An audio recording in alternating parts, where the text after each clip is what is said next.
poverty, division, and crime? What if I told you there was a reason for it all? What if I told you it was done on purpose? What if I told you that those who were corrupting the world, poisoning our food, and igniting conflict were themselves about to be permanently eradicated from the earth? You might think that an idealistic fantasy. Well, let me tell you a story. We acknowledge there are criminals, of course. They rob your house, they steal your phone. They can murder you too if they think they can get away with it. We have all experienced criminals in one way or another. Criminals, as we know, are those who choose personal gain over the rights of others and have no regard for the law. But here is where you need to expand your thinking. Criminals can also succeed in business and politics, and can be elected as our leaders. If a criminal became the president, imagine what they could achieve.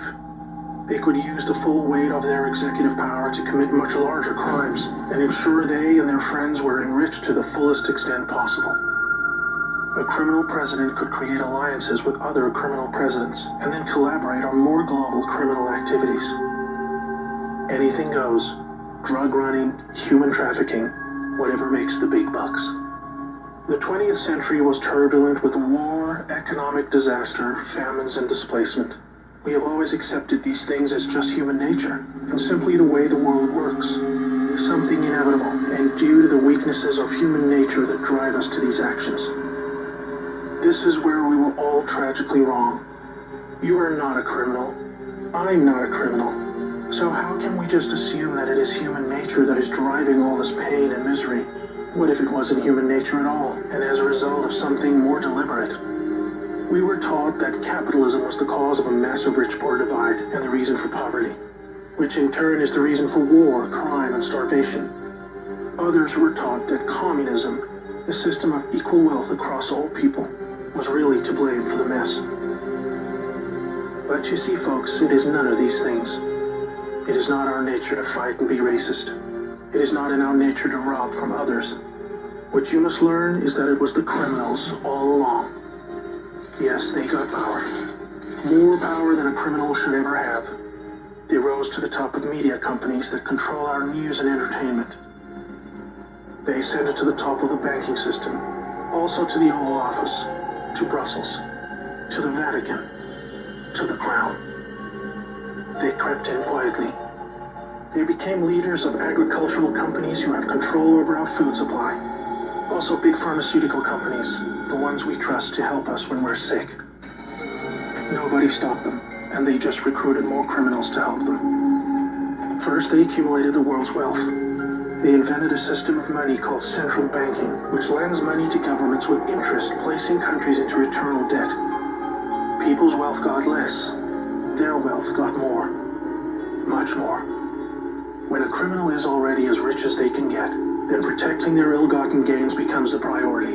Angry citizens tired of being poor are a major obstacle and can revolt if they suffer enough. The criminals needed to prevent this, so they diverted attention to the last remaining competitor, the people of the world.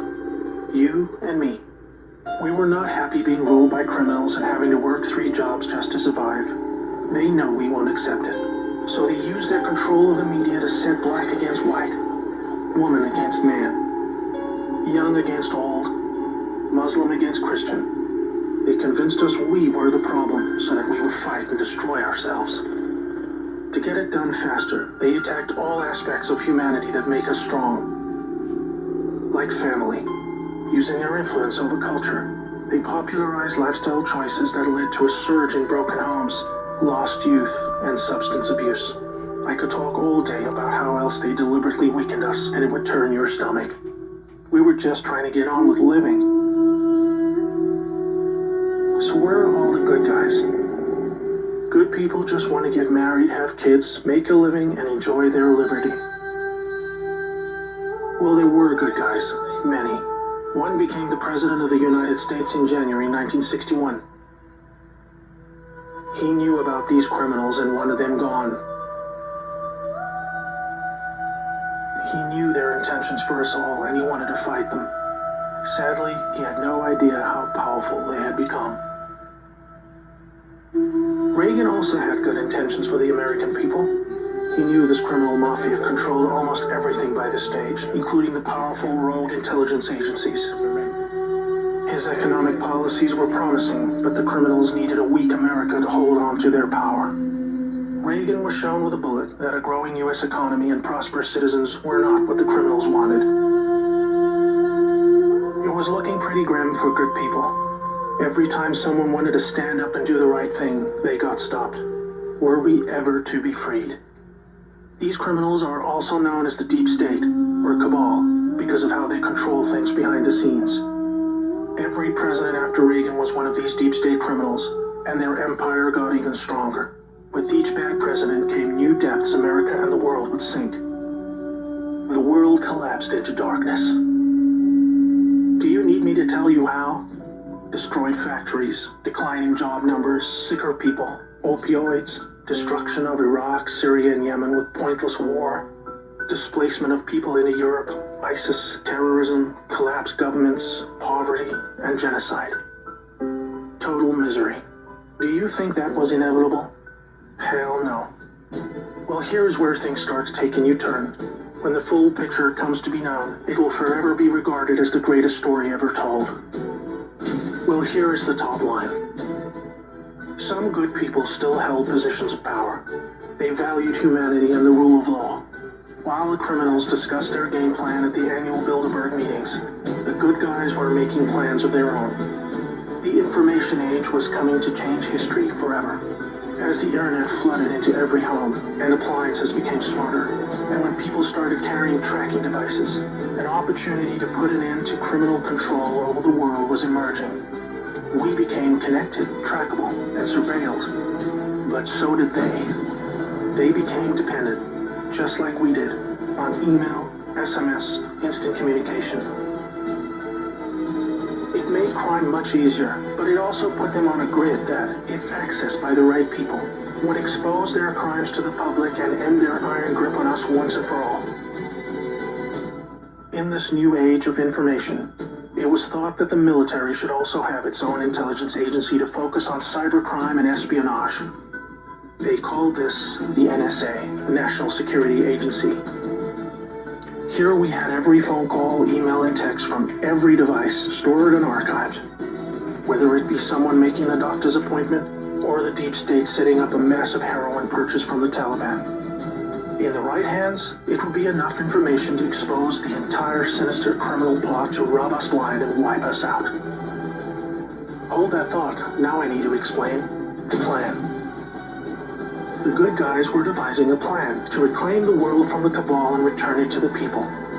It would involve alliances with multiple countries, since the criminals had global rat lines, trade, and other infrastructure in place that would need their cooperation. It came down to two choices for America. Launch a military coup to seize the government from whichever cabal puppet was in the White House at the time. Or win legitimately, take control of the NSA, expose the criminals for what they are, and arrest them all. Obviously, the first option would be very troubling for the public.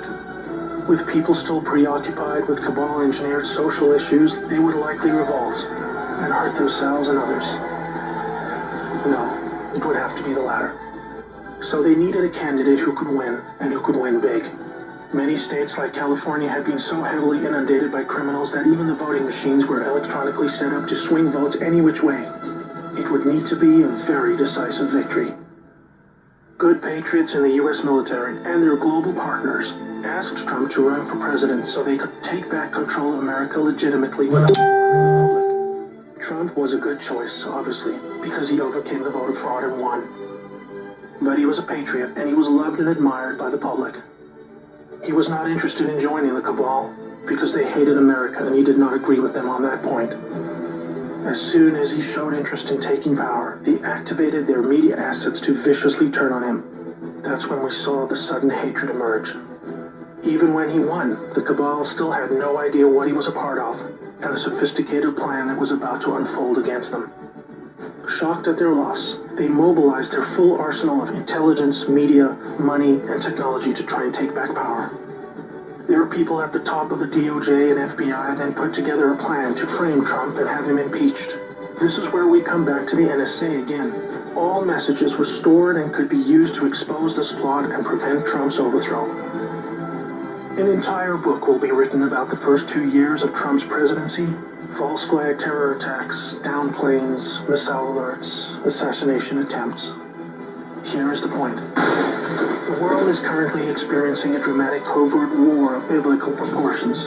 Literally the fight for Earth, between the forces of good and evil. I can't put it in simpler terms, but I can say it appears the good guys are winning. The cabal had complete control over North Korea. They hijacked the Kim dynasty, took them hostage, and worked to build up a nuclear arsenal to threaten the world. Kim Jong-un suddenly embracing peace was simply because the deep state were beaten and driven out. ISIS was also destroyed in the year following Trump's win. We are all starting to see the pattern now, that enough time has passed, that our biggest global concerns are starting to recede, and peace is returning. It is all evidence that the good guys are winning the war. But we are still in the middle. While a lot is improving, it still puzzles many that most of these known criminals are still free, especially the higher-ups like Hillary Clinton, the Bushes, and Obama. That is coming in the next chapter of the story. The next chapter of the story